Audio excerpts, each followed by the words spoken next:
I'm timing myself in case anybody, I don't have notes. So there are very few people on this planet that I'm afraid to stand up and follow in a speech, and you just heard one of them. So I hope you can hear me. I want to talk, at first I want to say how grateful I am to get to speak here in the fakest red state of the country. If you don't realize that, I tell people all around this country that we have blue states, we have purple states, we have red states, and we have fake red states, and Utah is the fakest red state in the country. And that's a problem. I know you guys have your governor. His pronouns are he, him. I saw that on TV. That's something, you know any other Republican governors using their pronouns? No. Only Spencer Cox, he, him, be upon him. And he declared that this is going to be the cradle of the fourth industrial revolution, which that sounds bad. That sounds real bad. I'm sure if you ask him about it, he'll say he doesn't know what that is, has never heard of it. We know how that story goes. He doesn't know what the smart cities they're building in SLC here are either. Don't worry. They don't exist. This is a big problem. Utah actually is a very crucial state. You have huge resources. You've already heard from Trevor about how awesome the state is in all of its different ways, including your unique history, including your unique beliefs. This is a very, very important state, but it's also very important because it's been chosen for a variety of reasons that Trevor outlined to be the cradle of the catastrophe. The fourth industrial revolution, I don't really want to spend a lot of time talking about these industrial revolutions, but Klaus Schwab, who's the executive chairman of the World Economic Forum, which a year ago, 2 years ago, nobody knew what that was except for the handful of people who got to go, and now everybody knows who it is, what it is. What Klaus Schwab from the World Economic Forum said is that there have been 3 industrial revolutions in history so far, and we're in the 4th one now. The first one was the Industrial Revolution that brought the steam engine and mechanical devices, and it completely changed the nature of labor. The second was electrification, and that changed the nature of labor even more. It also opened up the doors to material comforts that we couldn't possibly have imagined before. The third industrial revolution was the digital revolution, which brought computers. And of course, everything white collar got very efficient. Our working world got very efficient. We were able to integrate machinery very efficiently. The digital revolution changed everything. And now there's this 4th industrial revolution. What Klaus said is these 3 that we've had so far have something in common that's not in common to the 4th one, which is the introduction of the internet. And what the 3 before had in common was that it changed the world around us to change the way that we live. What the 4th industrial revolution, remember, Utah is the cradle of the 4th industrial revolution. What it changes is you. It changes what it means to be human, which sounds like playing God, which sounds like the kind of hubris that we hope for divine intervention to stop. Because that's what this is about. This is the idea not just of having an internet in your pocket that can spy on you all the time, that's listening to my speech right now. Hi, NSA. Hello, Brian Otten. I know you follow me. He's an FBI agent, by the way. He put stuff on me on Twitter about me, and then says, "Oh, I'm just doing my research. I put stuff on Twitter. You put stuff on Twitter." He's an agent of the state. It's not just about these devices in our pockets and in our homes. It moves from the internet to the internet of things, to the internet of bodies, to the internet of minds. Klaus Schwab, I was listening to Klaus Schwab talk earlier. He said when we have sufficiently prescriptive, not predictive, prescriptive AI, we will no longer need elections. Because the prescriptive AI will be able to predict the results of the election, so why bother having it? And all of a sudden you should start saying, I heard it, hello, uh-oh.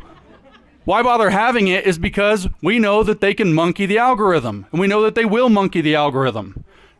They already are. All they do is monkey the algorithm. Anybody talk to ChatGPT lately?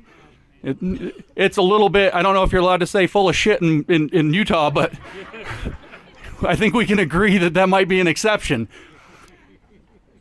That is what this is meant to bring, whether you're thinking about brain chips, whether you're thinking about constant surveillance, whether you're talking about 15-minute cities where if you want to leave your zone, you scan your face, it knows who you are, whether you have that integrated to your bank account into a central bank digital currency, which isn't a currency at all. It's a system of coupons that the government can program, decide what you can buy, when you can buy it, how much of it you can buy, and when they want to change that, they can. It can get integrated into a social credit system And that social credit system can determine whether you're a good person or a bad person. If I spent too much time near Trevor, he's probably got a bad score. My score is going to go down. You come to a gathering in China of more than 50 people without a government agent present, your score is going to go down, if they even allow you to do it. If you spend too much time next to somebody who has too much personal debt, say on a street corner as you're crossing the street, you'll get an alert on your phone. And if you want to leave your 15-minute city neighborhood, there are screens that you have to look at. And when you look at it, it scans your face so they know that you left and might come back. And then it actually tells you have to smile for the government before you're allowed to leave. That's the future. That's ESG. You think, no cameras, 15 minutes, that's too far. Well, I know this is Utah, and I'm about to mention Portland, Oregon, but you've noticed that in some of these very strongly Democrat-run cities that there's this shoplifting problem. I'm sure you've seen this on the TV or on the internet. You shoplift less than $1,000, no harm, no foul, no big deal. So what do? The stores start shutting down. Walgreens starts locking up like deodorant, shampoo, because people are just going and cleaning it out. They have those lock boxes. On the one hand, that's very inefficient. People have to go and get you your stuff, every single thing, or you have to go up to a counter and make an order, and it's all behind the counter like you're getting a prescription filled for shampoo. And I saw a video actually where, I forget if it was in San Francisco, somebody just walked in with literally a blowtorch and just melted the lock, popped it open and took what he wanted. Couldn't do anything to stop him because it was under however much money, so it turns out that it's not illegal. Well, Portland is suggesting a solution to this problem. You know, they like this problem, reaction, solution. You create a problem, you get a reaction going, and you suggest a solution to fix it. Well, we know the solution to shoplifting is supposed to be police, right? No, it's not. It's wrong. That's old thinking. That's bad thinking. The police are racist. What are you talking about? We can't use police to stop the problem. So what they have now is that, those automatic doors, you come up close to them and then it detects you and it's got a motion detector and it opens the door for you and everybody's like, oh, that's all right. And we all pretend we're Jedi sometime and go through the door. Well, those have facial recognition cameras in them now. That's a solution. You're not going to be able to go in the store without it knowing you went in the store. It'll scan your face. So they know who went in and out of the store. And if you shoplift enough, they could maybe follow up on that. And they could change the amount from 900 to 90 to 9 or 90 cents or whatever they want. And they could fix the shoplifting problem. But then they also have now installed the apparatus, which you might ask for. Hey, yeah, we don't need real police that are racist. What we can have instead are these cameras that won't let you in if you have a bad social credit score. And then you start to realize how dark this future can be and how quickly it can go there if we start building these 15-minute cities and start implementing these so-called ready-made solutions for us. Now, where do these idiotic plans come from? Well, we've heard about the CCP. We know that. Well, we also know that they are friends and partners and have been since the, 78 or so with this World Economic Forum I mentioned. I want to actually tell you about, I get in trouble, I get told I name names. People don't like me naming names. I'm going to name a name you didn't expect me to name. Anybody expect me to name Van Jones? So Van Jones, if you don't know who he was, he worked with Obama and he was on TV a lot. That's really all you need to know. But he said that on TV, the only reason I bring him up is he said on TV that what we have is a movement. What they're doing is a movement to change this country in the three ways: top down, bottom up, inside out. Top down, bottom up, inside out. Top down, bottom up, inside out. That's Klaus Schwab's idea. In The Great Narrative for a Better Future, his most recent book, Klaus Schwab explains that there are three mechanisms that they want to use to transform the West through the partnerships that he has through the World Economic Forum. The first one is top-down, he explains. It will use the public-private partnership model, which used to go by the name fascism. It will use the public-private partnership model to enforce ESG on corporations and kind of have trickle-down social effects. And the corporations will have to do it because the governments will do the things that they do to make sure that, you say, your SEC filings have to be ESG compliant. Meanwhile, these big investment banks like BlackRock and Vanguard and State Street and so on will do what they do and mess with their access to short-term capital, credit lines, so on and so forth, getting listed on their indices, all of the different mechanisms they have to manipulate trillions of dollars of our money as if they own it so that they can do impact investing with it, which was a scam cooked up in 2003, by the way, at the United Nations by a man named James Gifford.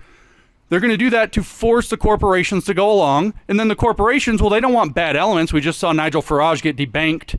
He's a bad element. That's what they called it in China under Mao, bad elements. So bad elements get removed from the economy, get removed from full participation in public life. Everybody cheers when it's Alex Jones, and then you realize, whoops, I shouldn't have cheered for that because I'm next. And so he says we're going to have this top-down force through the public-private partnership. By the way, I said that's fascism is the old name for a public-private partnership. Do you know what fascism, do you know the roots for this? This is an etymological question. It comes from the Italian fascio, like your fascia in your body, if you're a body worker. Do you know what fascio refers to? It means bundle. It means a bundle of sticks, more specifically, or kind of colloquially. It refers to the idea that each stick is weak on its own, but if you bundle them together, they're very strong. So if you bind everybody to an ideology and you get the state and the corporations all working to the same program, that's very strong. That's the idea of fascism. That's where the name comes from. So when you partner the government and you partner the businesses together, that's very strong. That's why it's fascism. The thing you have to know about this, the most important thing is, in America, we rely as often as possible on free market solutions to to solve our problems. Let the market create creative solutions. Let people make money implementing them and taking that risk and putting in that capital, and that time and that effort, that blood, sweat, and toil. And then when you have a public-private partnership, you don't have a free market anymore. You have a captured market. This is what Marlowe was talking about. You now have not a public sector and a private sector. You take the word "and" out and put a hyphen. You have a public-private sector. You have one sector, not a public and a private that each do their own things. You have one sector. So Marlowe kind of outlined for you a little bit how ESG works and why ESG is a problem. I'm not going to harp on it except to say that it's the top-down part of this program. The E is for environmental stuff, so that's the climate crisis. I don't get a push notification on my phone like every other hour. I was just in Phoenix before I came here, which, by the way, it's warm in Phoenix if you didn't know. I get a notification I have for a couple weeks on my phone every other hour, maybe every 3 hours, telling me temperatures are warmer than normal today. No, they're not. In Phoenix, I was like, are you kidding? It's like 107. Every time I come here in the summer, it's like the asphalt's melting. What are you talking about? And then people believe it because our perception of the temperature isn't what's on the thermometer. Our perception of the temperature is our subjective feeling when we're outside. And if you get told over and over again, by the way, be careful today, temperatures are higher than normal, you're going to believe that temperatures are higher than normal, and you're going to interpret normally hot summer days as super extra hot, even though the map doesn't bear out that conclusion. You know when the last time I saw push notifications like this warning me on the daily about what's going on in my environment? During COVID. Did you know that there are like 306 cases in your immediate vicinity, yada, yada, yada? Same trick, same play, same ESG compliant lie. There's your E, though. And the E is totally bogus if you don't know. This is going to be a big point I'm going to come back to. Masks, we have like 3 billion of them or 300 billion, some ungodly number of these things floating in the ocean. Sounds like an environmental catastrophe. But COVID was an environmental hazard. ESG up for making and using and making people use masks. Turns out, environmental catastrophe. That's bogus. The S is for social. That's short for social justice. We don't really have to beat that dead horse at this point. That's your DEI programs and so on. G is for governance. That's exactly what Marlowe laid out. I'm not going to repeat him, but corporate compensation, your board composition and so on is all tied to you do what the big investment firms say you'll do, or else you have a crappy score. So they have actually the power to manipulate how you're going to run your company in the name of best corporate practices. The problem with ESG, though, isn't that the environmental score is bogus. Here's one, the social score. I don't care what you think about the conflict going on in Ukraine right now. It does not matter to what I'm about to say. Get that part in your head first. It's a polarizing topic. Before the conflict in Ukraine broke out, weapons manufacturers were considered a social bad and had bad ESG scores. Once it broke out, they were a social good and got high ESG scores. Elon Musk was running Tesla, which is like the model leftist company, and then he decides he's going to buy Twitter, and all of a sudden they tanked his ESG score and said that he's a racist. The point of ESG is that it's arbitrary power. It doesn't matter what you think about Ukraine and weapons manufacturing. What matters is that a small number of people that nobody elected to a damn thing gets to decide what that score is every day. It's arbitrary, capricious, absurd power. And if it comes down to where your social credit depends on it, your requirements will change day by what they need or what they want, even if all they want is to humiliate you because you don't know the new rules today. So you can't get into the store in Portland because they changed the rules overnight and you didn't read your propaganda message they sent you this morning. So you didn't know you had to act different to get in the store. That's what ESG represents. That's what a social credit score represents. That's how dangerous it is down the line. That's not how it's implemented yet, except on our largest corporations. They get to decide. Anybody, I know we're not a big Bud Light state, but how are we doing with Dylan Mulvaney on a beer can here? By the way, I did sample the Utah's finest while I've been here. I came in and I had a cream soda. I know this is a sugar state. I am actually quite sugared up and ready for this talk. It was really good. I think it had 89 grams of sugar in it. Maybe 99, I don't know. Dessert's coming, I got that too. It's really good. The cream soda was really good. So they don't make it like that even in the South. We got sweet tea on you guys though. We'll teach you a couple things.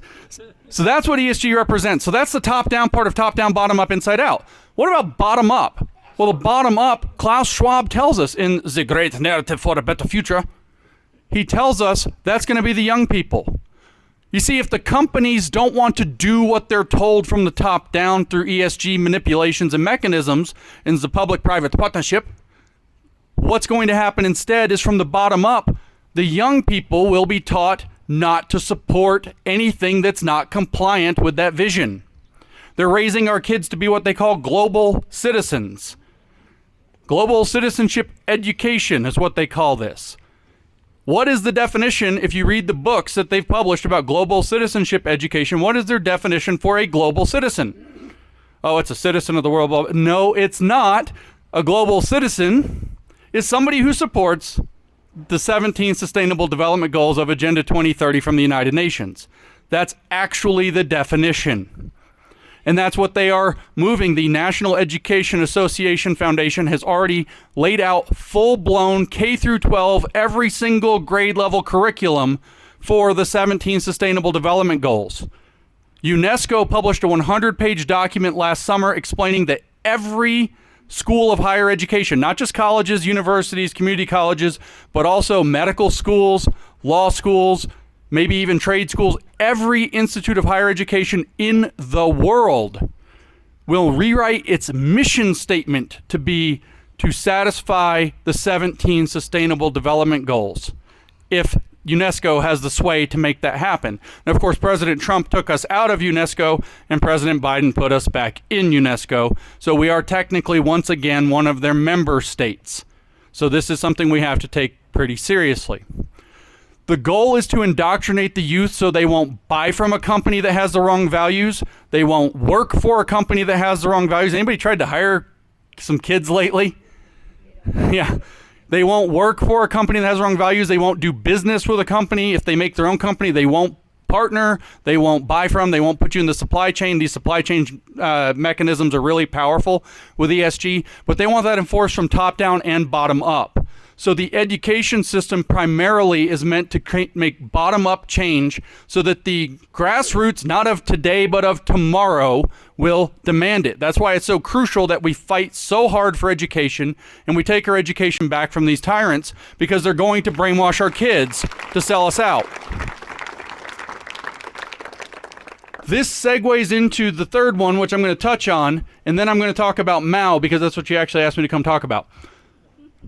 The third one is the inside-out part, and then Klaus Schwab says what we're actually going to do with this. We're not just going to transform the youth culture. We are, in fact, going to rewrite the entire social contract of Western nations. We're going to rewrite the cultural values that we all agree to be a good person within society. And so I quote from Klaus Schwab yet again. This is directly from a document in 2016 that the World Economic Forum published. So I'm quoting where they quoted him, because he didn't write this document. In this document, Klaus Schwab said, it is not possible to justify values by the intellect alone. That requires faith. And so in addition to values-driven education in terms of global citizenship, sustainable development goals, diversity, equity, and inclusion, the whole 9 yards, in addition to the climate crisis and being a good steward of the environment that they're going to brainwash your kids, they're going to do it not just through the schools, but through the institutions of faith. Because getting people to accept new values requires them to attach those values to their faiths. This has been a long-standing project at the World Economic Forum. In its 4th year, when it was called the European Management Forum, Klaus Schwab invited a Brazilian bishop by the name of Dom Helder Camara to speak at Davos. Dom Helder Camara was a liberation theologian, which is a bunch of fancy syllables that means communist pretending to be Catholic. That's exactly what that means. And he taught socialism. He almost couldn't come to Davos that year because it was against Swiss law to let a communist speak in Switzerland in 1974. Religion has been very important to that program ever since. But in 2008-ish, thereabout, plus or minus, America's pastor, Rick Warren, went to Davos for one of many times he's been to Davos to speak, and he sat on a stage. Tony Blair introduced him, and he virtually threatened the audience there of movers, shakers, rubbing elbows, and whatever else, and said, listen, you've got your government, you've got your corporate sector, that's 2 legs of a stool, but a stool needs a 3rd leg to stand. There are 5.5 billion religious people on this planet, and if you don't get us on board, it's not going to work. So the 3rd leg of the stool is going to be faith. So if you don't integrate these programs into faith institutions, through the conventions, through the major church organizations, we're not going to go along with it, and you're not going to get your way. I don't know if Mr. Warren got any kickbacks for this, but he certainly moved the ball. And all of these big faith initiatives, like the one I quoted Klaus from earlier, started to come out subsequent to that. The idea of selling out churches is not something that is foreign to communists. They created liberation theology to infiltrate the Catholic Church. They will create the equivalent in the LDS Church. They have created and are creating the equivalent in the evangelical churches. They won't hesitate to do it in the Muslim faith. They won't hesitate to do it in the Jewish faith. They won't hesitate to do it in the Buddhist faith. I've heard from members of all of them saying these things are happening. And the goal is to bring it to one giant true faith of global citizenship with sustainability and inclusion for all. Making a declaration not of independence, but of interdependence on one another. This is the agenda. But this is the same agenda as Mao. This is what I was supposed to talk about. How long do I have? I got plenty of time to talk about Mao. Unfortunately, I have to talk about Mao like it's kindergarten because we don't have whitewashed education like the critical race theorists tell us in this country. We don't hide our ugly past, actually. We've owned it, and we've owned it as long as at least I've been in school, and everybody I know has owned that slavery was real, Jim Crow was real, segregation was real, and these were bad things that we have learned and moved on and tried to make better from. We have never hidden these things. I don't know what these people are talking about, except I do. What they're doing is they're accusing their enemies of the thing they themselves are doing, which is what they always do to cover their tracks. We don't have whitewashed education in this country. We have red-washed education in this country. It doesn't just teach communism, it hides the truth of communism. I can give you lots of evidence. Here's a good piece. The state of Virginia, sometimes a leader, led on this issue last year. They proposed at the legislature that they would, actually this year, in their legislative session, they were going to teach, they're going to make it mandatory K through 12 to teach the true history and atrocities of communism as part of K through 12 education in age-appropriate and grade-appropriate ways. It was killed by a perfectly party-line vote. Every Democrat voted against it, and they ran a massive propaganda campaign through the media that it would inspire anti-Asian hate because of the CCP to run a true history of communism. The only state that's attempted to put this. I think that a state like this either could do it or is going to smoke out a whole lot of secret communists when it tries. And you want to know who they are. I can give you some more proof. Now, you guys might be an above average audience, but this has not failed me yet. How many of you have heard of the Holodomor in Ukraine? A few. It's going to work. Okay. How many of you have heard of Trofim Lysenko? That's better. Very few. Okay. How many of you have heard of Mao's Great Leap Forward? How many of you could describe what it is? Aha. Gotcha. How many of you have heard of the killing fields in Cambodia? That's what I wanted to see. Lots of hands go up on that one. It doesn't matter which big piece of communist history I name. The Patesti prison experiment, anybody? You think the stories you've read about what the Nazis did were scary? Try the Patesti prison experiment. Don't read it before you go to bed. Don't even read about it before you go to bed. I can reliably get audiences to admit in this way that they have learned nothing in their education about the biggest incidents of communism, with one huge exception: the killing fields. You know why everybody knows what the killing fields are? They made a movie about it. So that's why you need to support Julie's movie. Movies work. Movies teach people. Your education system and our education system since at least the 1960s or 70s has not been teaching the history and atrocities of communism. How many of you all know Lenin's first name? It's not John. Most of the time when I ask that, somebody yells out John, and I was kind of disappointed in you guys. But it's not John. It's Vladimir, yeah. So we haven't learned about communism. So I have to teach you guys kind of the ABCs of Maoism.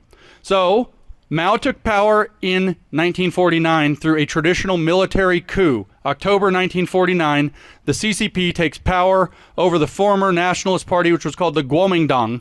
KMT is the abbreviation for Chinese reasons. The way that we Romanize, we do it differently. Anyway, the Kuomintang. He chases the nationalists out, 46 to 49, with a military coup, tanks, peasants armed to the teeth showing up. They celebrate, they cheer. Everybody's so happy for the tyranny that they don't know they've installed. He promised them that they would be able to get work, that there'd be land reform, all these great things. Then in 1950, he fired every teacher in the country. And he wouldn't let them back in until they were brainwashed. Imagine shutting down the schools for, say, 2 years and transforming them entirely while they're closed or something. That doesn't sound familiar to anything we've ever gone through. And he didn't let the teachers back in the classroom until they'd been brainwashed into socialist ideology under his auspices. This was a big deal. So by 1952, all you have is socialist education in China. This is going to matter in about 10 years down the track.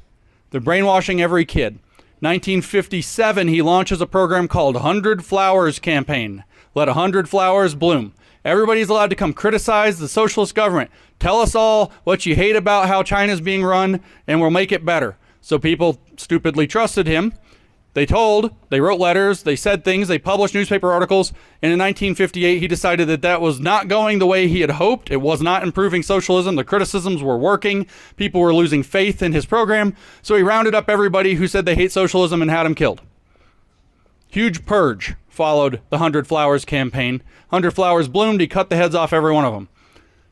1958, right after that, he launches something called the Great Leap Forward, which we call the Great Reset, except that's backwards instead of forwards. That was the goal, to make China the world leader in steel production and wheat production. Those were the two variables he decided made a nation forward, powerful, successful. So he made all the farmers melt all their tools so we'd have more steel. He made the farmers make steel. He had people that were working in factories or whatever start trying to grow wheat, not even rice. It didn't work out. That's a summary. If we were to take the people who died, as it's estimated, in the Great Leap Forward and the famines and everything else that occurred as a result of this, and we took their skulls and we stacked them up in a big pyramid shape, it would be the size of the small of the three great pyramids in Egypt. 200 and some odd feet high. 50 to 60 million dead.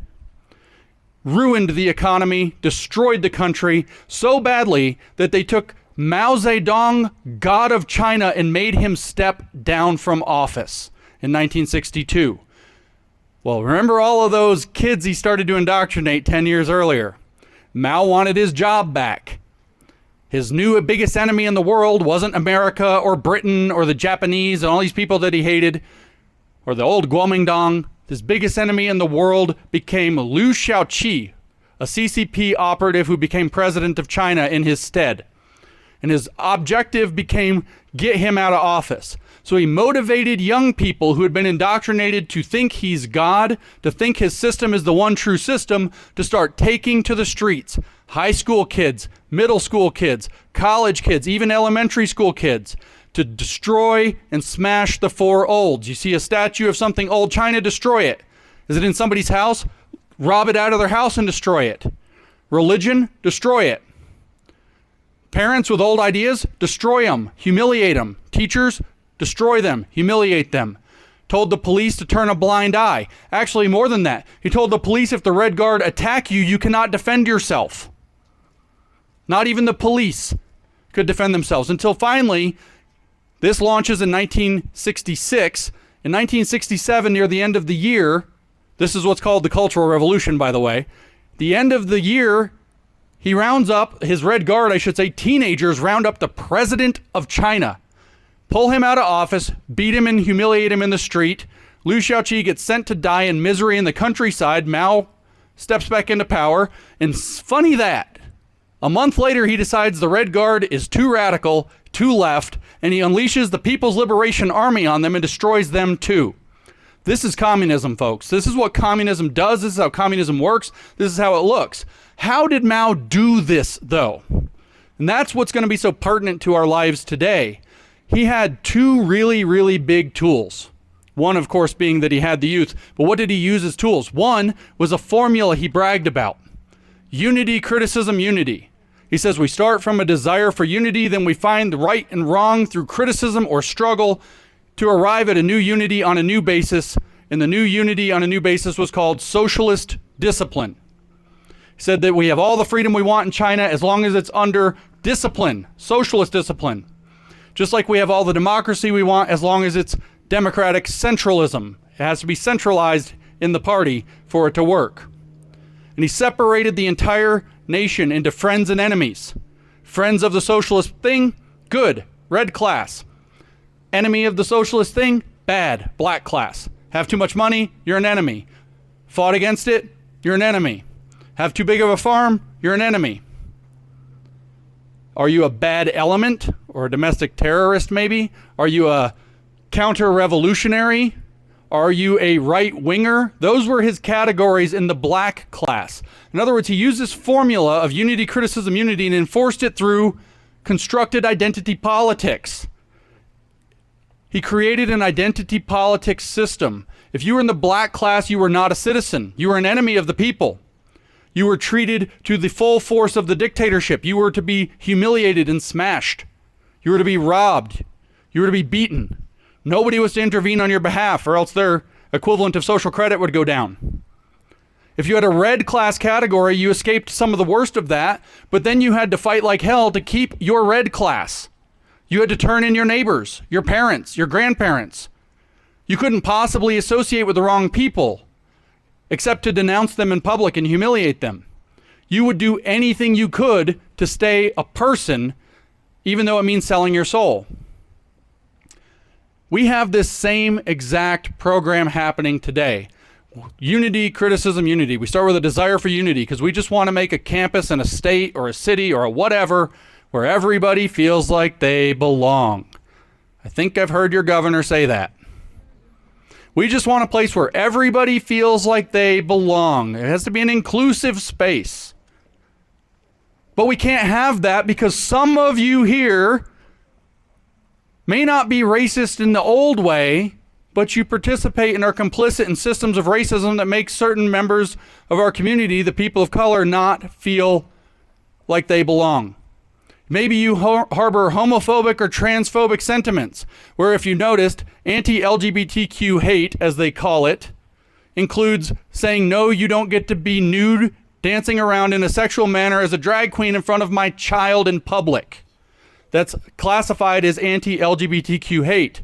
See, the queer community, which is inherently by definition a political community, because that's what the word queer means, as they've claimed it, doesn't feel like it belongs if you don't give them 120% of their way all the time on everything they ask and some stuff they didn't.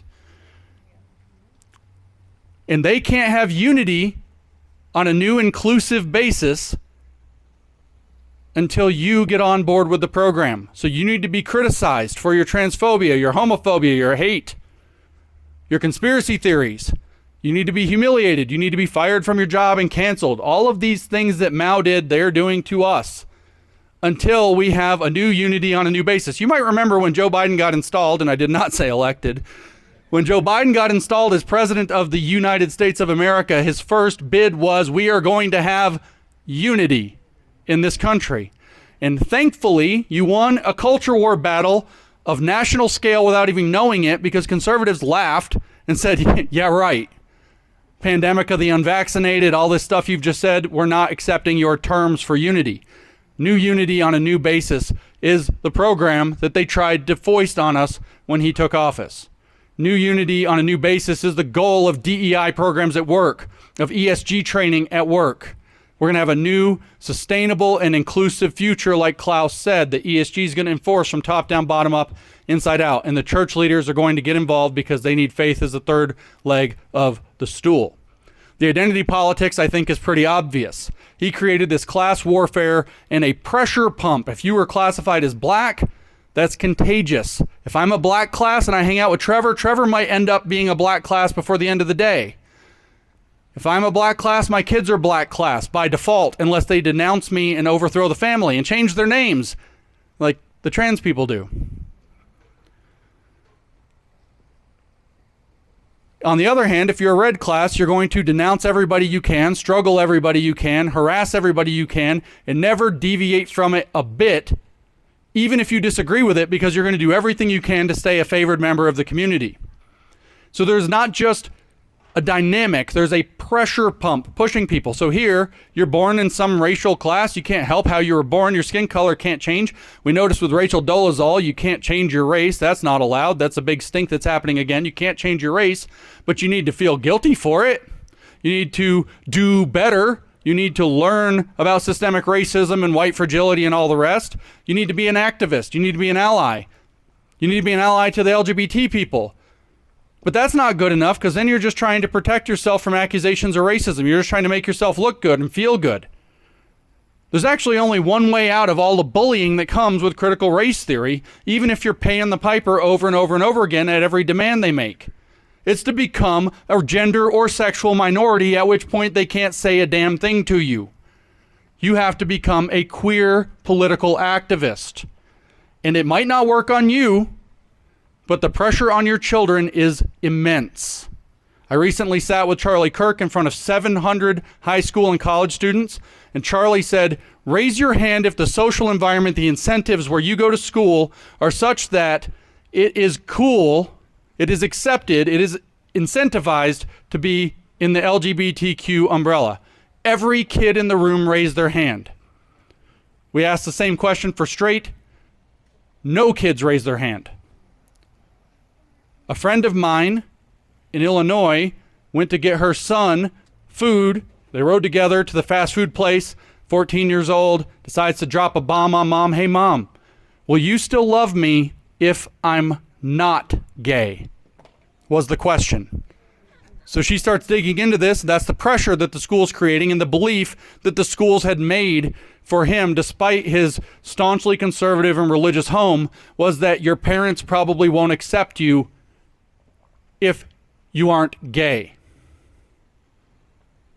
That's what they're doing to our kids, because those people are destabilized, they are revolutionary, and most importantly, they will throw off their faith, they will throw off their family, and they will throw off anything in their society that keeps them from being in fulfillment of the identity that's been manufactured for them.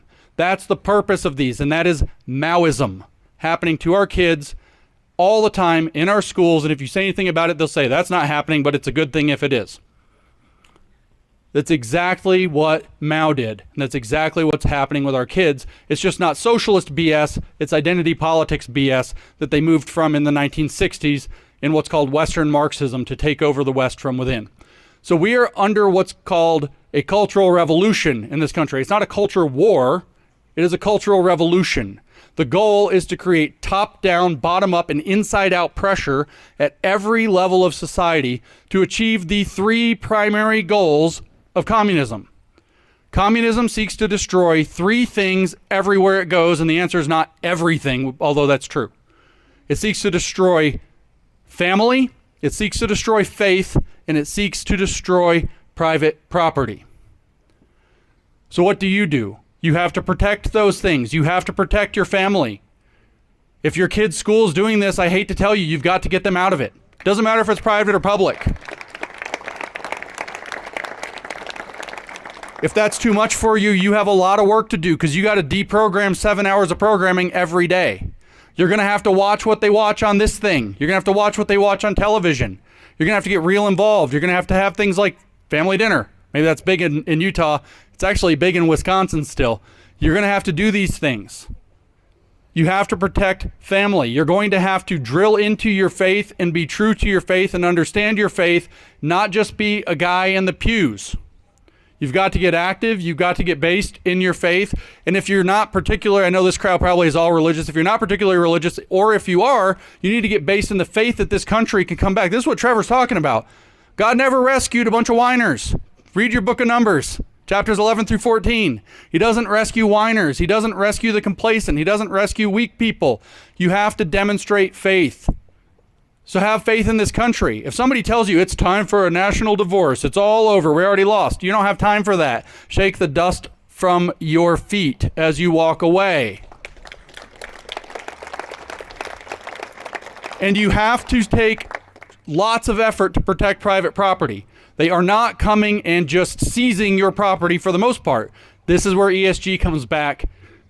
ESG is stealing private property without stealing private property. You will own nothing and you will be happy. The idea is that you can have whatever you want, but there are approved and disapproved ways of using it. You can own a beer manufacturer, but you're going to put Dylan Mulvaney on a beer can.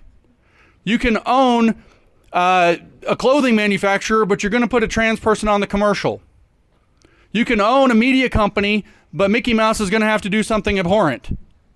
Whatever it happens to be. We're going to have to remake Snow White or whatever other story to be DEI compliant. ESG lessons everywhere. You cannot do with your property as you will. In other words, your ESG score is stealing your private property. It's stealing your ability to regulate what you put into your body physically, mentally, emotionally in order to be compliant. So it's stealing away your private property. We have to fight that too. So the big battlegrounds are faith, education, and ESG.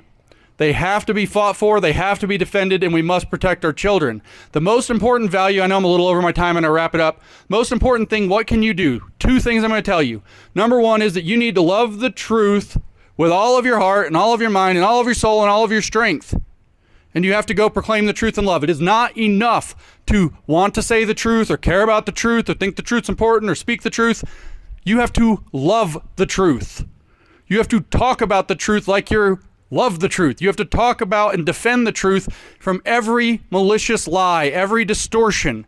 You have to protect the truth. And you damn well better fear the truth, because if we deviate from it, it will correct you vigorously.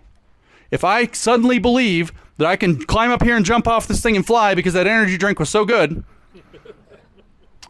and somebody doesn't tell me the truth, I'm in for a world of hurt the second I hit the grass. The truth does not deviate because of your beliefs. It does not deviate because of ESG BS. It doesn't deviate because of somebody's feelings. It doesn't care who's offended by it, and it will offend you if you're on your high horse. So you need to love and fear the truth if you're religious the same way you love and fear God, and I would tell you that that's the same sentence. It's the same thing. They're not different. The second thing you have to do is not just to get in the game, get off the couch. That's not enough. You have to do the right thing every time, especially when it's hard. The harder they make it to do the right thing, the more they make it cost you to do the right thing, the more you have to do it. You have to risk something. You've got to put some skin in the game. I actually refer to this. Do you guys know who Daniel Penny is? Do you know that name? Daniel Penny was the guy on the New York subway who defended the people on that subway car, and he ended up putting this guy in the chokehold, and then the guy dies later. And so now he's this terrible criminal, and everybody says, that's what they taught you. Don't defend people. We're not going to have safe subways anymore. Nobody should stand up in self-defense.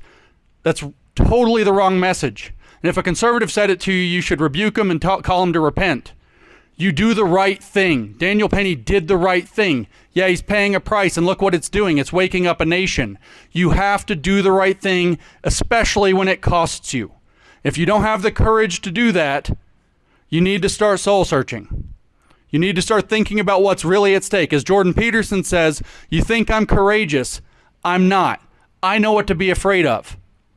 The system that's coming, the future for you and your children and your grandchildren and everybody on this planet is much scarier than whatever it is that you've got to deal with your job, with some jerk in your neighborhood, at the homeowners association, or whatever. You have got to stand up for the truth. You have to defend the truth. You have to protect the truth. And you have to do the right thing, which is including speaking the truth, especially when it's hard. Thank you for letting me tell you this.